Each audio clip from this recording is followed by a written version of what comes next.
రాజన్న సిరిసిల్ల జిల్లా గంభీరావుపేట మండల కేంద్రం కొత్తపేట గ్రామంలో రైతులు ఊరియా కొరకు ప్రభుత్వం ఏర్పాటు చేసిన యాప్ వద్దురా నాయన యాప్ ఊరియా కావాలి అంటూ రోడ్డుపై బైఠాయించడం జరిగింది.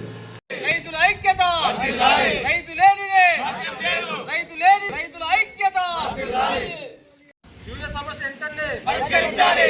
సమస్య ఏంటంటే ఈరోజు కొత్తపల్లి గ్రామంలో నూతనంగా ఎన్నికైనటువంటి రైతు సంఘం కమిటీ మరియు అధ్యక్షుడి ఆధ్వర్యంలో మరియు గ్రామస్తుల ఆధ్వర్యంలో ఈరోజు ధర్నాగాది నిరసన తెలియజేయడం జరుగుతుంది. యూరియా గురించి యూరియా ముఖ్యంగా ఏంటంటే ఫస్ట్ మా రైతు సంఘం యొక్క డిమాండ్ ఏంటంటే యూరియా యాప్ను తొలగించాలి.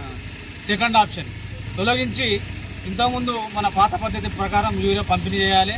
ఒకవేళ సాధ్యం కానిచో ఓటీపీ అనేది తీసేసి మన ఇంట్లో మహిళలు అనేటోళ్ళు గ్యాస్ బుక్ చేసుకుంటారు ఈజీగా. ఆ రకంగా రైతుకు ఆ సౌకర్యం కల్పించాలి. ఇంకొకటి ఏంటంటే ఈ రైతు యూరియా యాప్ వల్ల ఈ రైతులంటేనే 50% చదువుకొని వాళ్ళు ఉంటారు, కొందరు పెద్ద మనుషులు ఉంటారు. వాళ్ళ పేరు మీద ల్యాండ్ రిజిస్ట్రేషన్ అయి ఉంటుంది, వాళ్ళకి మొబైల్ నెంబర్ తెలియదు, వాళ్ళకి అసలు పెద్ద ఫోన్లే ఉండేవి.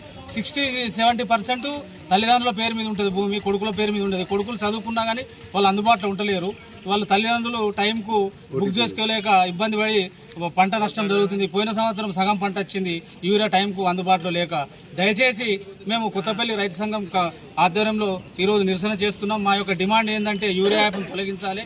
మాకు ఖచ్చితంగా రాష్ట్ర ప్రభుత్వానికి కేంద్ర ప్రభుత్వానికి కోరేది ఏంటంటే యూరియా యాప్ను తొలగించి ఇంతకుముందు ఎలా యూరియా పంపిణీ చేసిరో అలా పంపిణీ చేయాలని మా కొత్తపల్లి రైతు సంఘం తరఫున డిమాండ్ చేస్తున్నాం.